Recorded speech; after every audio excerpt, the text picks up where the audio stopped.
Hello everybody, this is XStarKillerX here and welcome to the first video in a new series of Yu-Gi-Oh videos which I'm going to be doing on this channel. Today I'm going to be bringing you my top 10 favourite Yu-Gi-Oh cards of all time. Number 10. Raphael, Lord of Phantasms. This card is, in my opinion, really good, and it's personally one of my favourite Sacred Beast. So let's have a look at this effect. Cannot be normal summoned or set, must be special summoned from the hand by between three fiend type monsters and cannot be special summoned by another way. Each time your opponent normal summons a monster, special summon one Phantasm token with 1,000 attack and defense. For each monster summoned, these tokens cannot declare an attack. Once per turn you contribute one monster, this card gains attack equal to the original attack of the tributed monster until the end phase. Now, really the main reason I like this is because it is like another clone of Obelisk the Tormentor, another one of my favourite cards, even though he didn't make it onto the list. I also like it because it is more like a specialised god card instead of the Egyptian god cards, which are more just like can be used in any deck really. This can really be used in a fiend based deck, which I think makes it a bit more useful and unique to those fiend decks which you use. And yeah, it's just a great card. It's got a great effect. The art looks cool, and it's just a badass card. Number 9. Hierarchical Sun Dragon Overlord of Heliopolis. Yes, that was a mouthful. Now, this is an XYZ monster, requires 2 level 8 monsters in order to summon. Once per turn, you can attach one XYZ material from this card, tribute any number of monsters from your hand or your side of the field, minimum of 1, and they can destroy equal cards on your opponent's side of the field to the amount that you sacrificed. This card is OP, and it can be used in a huge variety of decks as long as they have a level 8 monsters. It's just great for those situations where if you're struggling, you can manage to get them on the field, but you have a disadvantage. You can sacrifice the monsters from your hand and destroy your opponent's side of the field. It's just a beast card, in my personal opinion. I really like it. Number 8. Mirror Force. Now this has to be one of my favourite tracks of all time. It's just one of those cards that every deck really should have. Let's just read this effect. When an opponent's monster declares an attack, destroy all attack position monsters your opponent controls. I mean, you can't get any more simpler than that. If they attack, you flip it over and it destroys all attack positions. It's just a great card to have in a deck, and for those situations where you don't want your monster dead. I just really like it. It's just a cool card in my opinion. Number 7. Slifer the Sky Dragon. Now this is my favourite of the original Egyptian god cards. Let's just read this effect. Requires 3 tributes to normal summon. This card's normal summon cannot be negated. When normal summon, cards and effects cannot be activated. During your end phase, if this card was special summoned, send it to the graveyard. So in other words, if you get it from the grave, in other words. This card gains 1,000 attack and defense for each card in your hand. It can be good, but can also backfire, which is why it's not higher on the list. When a monster is normal summoned or special summoned to your opponent's side of the field in face-up attack, that monster loses 2,000 attack, and if it reaches 0, it is destroyed. So that's a really useful effect for an opponent. If you use it on an opponent which you know hasn't got a lot of high attack level point monsters, it can easily just destroy them, even though it is a bit hard to get onto the field with the tributes. But it's just that it's got a badass effect. The hand one is a bit iffy, which is why it's not high on the list, as I said. But it's still a damn powerful card, especially with that effect.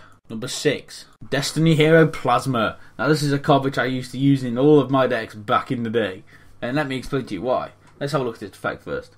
It cannot be normal summoned or set, must be special summoned from the hand by tributing 3 monsters you control, similar to a god card. Cannot be special summoned by another way. Negate the effects of all face-up effect monsters your opponent controls. That is amazing. I mean, it can just stop your opponent from doing so many things. Once per turn, you can target one monster your opponent controls and equip it to this card.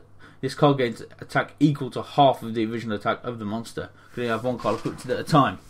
That's why I love this card. You can steal your opponent's monsters. You can stop them from using the effects. It's just good in for really most decks. It's just a cool card. I really like it. Number 5. Mattion the Time Lord. This is a new card which I've come across when opening the Premium Gold 2s, as I hadn't actually heard of it before I was doing them. So let's read this effect. Cannot be special summoned from the deck. If you control no monsters, you can special summon this card without a tribute, as it's pretty good for some delay tactic decks, which is what I used it in. Cannot be destroyed by battle or card effects. You take no damage from attacks involving this stat position card. At the end of the battle phase, if there's a card attacked or was attacked, turn as many monsters on the field as possible to the owner's hand. If you do, inflict 300 points of damage to your opponent for each card returned, and if you use this effect during your standby phase, return it to your deck and shuffle. I mean, it's a good card if you've got no monsters on the field and you're struggling to get one out. You can special summon him to the field, attack your opponent, and all their monsters go back to their hand. It's just useful in so many situations. It's got me out of a few scrapes when I'm playing with my friends. Yeah, it's just a great all-round card. Maybe restricted on what certain decks she could be used in, but yeah, if you can't get anything out, this is a brilliant card to have in your deck, and it's got an awesome effect. Number 4, the Blue Eyes White Dragon. I mean, everybody loves this card. It's just an absolutely OP card. The legendary dragon is a powerful engine of destruction, virtually invincible. Very few have faced this awesome creature and lived to tell the tale. I mean, everybody loves the Blue Eyes White Dragon. I use it in one of my decks, the Exodia Turbo deck, which uses this in order to send these to the graveyard to draw. I mean, it's just a great all-round card. It's obviously used to make the Blue Eyes Ultimate Dragon, and it's just one of those signature cards that everybody instantly knows when they see the picture. It's just a great card. Number 3, Call of the Haunted. Now, this is one of my personal favourite trap cards of all time. It's just useful in so many different situations to get your cards back from the grave. You could use it just to get one back and then sacrifice it. You could use it for so many different reasons. It's just such a useful card. I thought I'd include it in this countdown, as it is possibly one of my favourite trap cards of all time, and I just love it. It's in every one of my decks. Number 2, the Seal of Orichalcos. Now, this is probably one of the best field cards that I have ever used. Let's read its effect. All monsters you control gain 500 attack. Once per turn, this card cannot be destroyed by card effects, which makes it pretty hard to get rid of.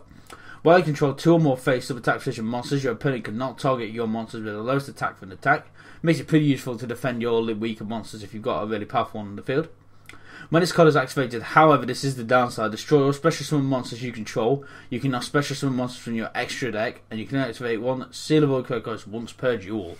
So even though it is a really powerful field card, it does have its downsides, and one of the main reasons I really love this card is because of the way it was used in the program. It was a pretty badass card in the anime, and it's a pretty badass card in the actual card game. So yeah, possibly my favourite field card, definitely, and it's a badass card. I mean, it can steal your soul. And number 1, Exodia the Forbidden One. Now, this has to be my favourite card of all time, simply for the reason it's just amazing. I mean, I know it's a bit hard to use its effects and that, but I can remember back in the day, everybody wanted Exodia. It was the cards to have. I was one of the only ones in my junior school to have a complete set of this when it was big back in the day. I mean, it's just a fantastic card to use. I know it is limited because obviously you need all 5 cards in your hand, but it's just, I love it. I just really love Exodia. I can't explain it. And I know it's affecting, you've got to have all 5 cards to win. It's an instant win card as well, which is pretty good. I don't know. It's just the most signature card out of the anime as well. Exodia, the card that Yugi beats Kaiba with. I just love it. I can't say anything more than that. I just really love this card. Okay, that is it for this countdown. If you enjoyed, don't forget to punch the like button, leave a comment down below. Also subscribe if you are new to the channel. Also don't forget to follow me on Twitter, link down below as always. So last but say, thank you so much for watching. I've been X.X and I will see you all next time. Goodbye.